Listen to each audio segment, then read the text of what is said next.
Assalamualaikum warahmatullahi wabarakatuh. Kami dari kelompok 4 akan mengamati tentang ekosistem di lingkungan sekitar tempat tinggal kami. Kami beranggotakan 4 orang. Yang pertama saya sendiri Rizky Maulana, sebelah kanan saya ada Pak Gun Abdul Rohim, yang sebelah kiri ada Ibu Jara Rizky Maharani, dan yang terakhir ada Ibu Rini. Yeay. Adapun alat-alat yang kami gunakan, yang pertama ada alat tulis, yang kedua ada tabel pengamatan, yang ketiga ada kaca pembesar. Yeay! Ekosistem merupakan konsep sentral dalam ekologi, karena ekosistem itu terbentuk oleh hubungan timbal balik antara makhluk hidup dengan lingkungannya.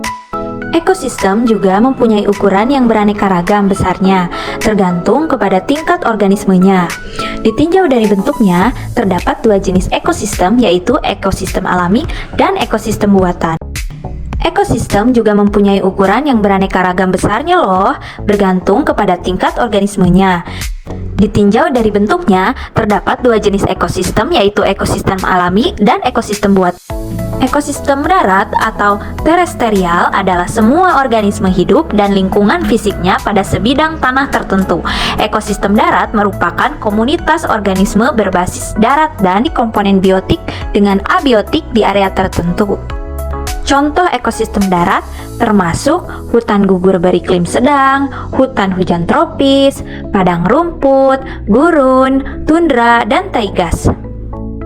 Nah, sedangkan komponen biotik adalah segala sesuatu di alam yang bersifat hidup. Komponen biotik dapat dibagi menjadi produsen atau tumbuhan, kemudian konsumen atau hewan, dan dekomposer atau pengurai. Sedangkan komponen abiotik adalah segala sesuatu yang bersifat tidak hidup, tetapi diperlukan untuk kelangsungan makhluk hidup.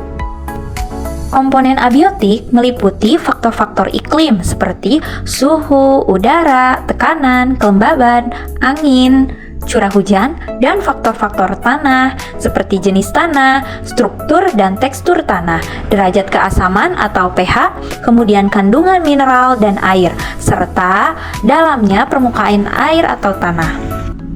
Pohon palem mencakup berbagai habitat di wilayah tropis dan subtropis. Pohon ini tempat bersarang bagi burung dan tempat berlindung dari serangga. Pengurai dari pohon palem adalah bakteri. Bambu menjadi komponen utama yang menyediakan habitat bagi berbagai flora dan fauna. Hewan yang kami temukan di pohon bambu adalah semut. Penguraiannya adalah dengan bakteri. Pohon pala, bagian dari ekosistem tropis.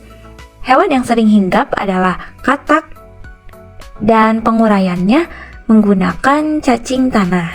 Pohon Albacea termasuk ke dalam biotik alami karena pohon Albacea adalah makhluk hidup atau organisme dan kayu yang dihasilkannya adalah bahan yang berasal dari organisme tersebut. Pohon mahoni tumbuh secara alami dan merupakan bagian dari ekosistem darat alami, seperti ekosistem hutan. Ini berbeda dengan ekosistem buatan, seperti hutan yang ditanam oleh manusia untuk tujuan komersial, misalnya hutan jati atau hutan akasia.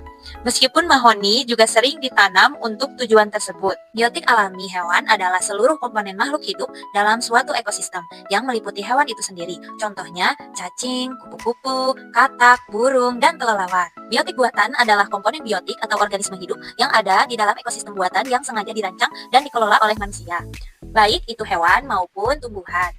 Contoh untuk tumbuhan yaitu padi, pepaya, tomat, cabai, dan nanas. Kemudian contoh hewan yaitu sapi, kambing, ayam, kucing, dan anjing.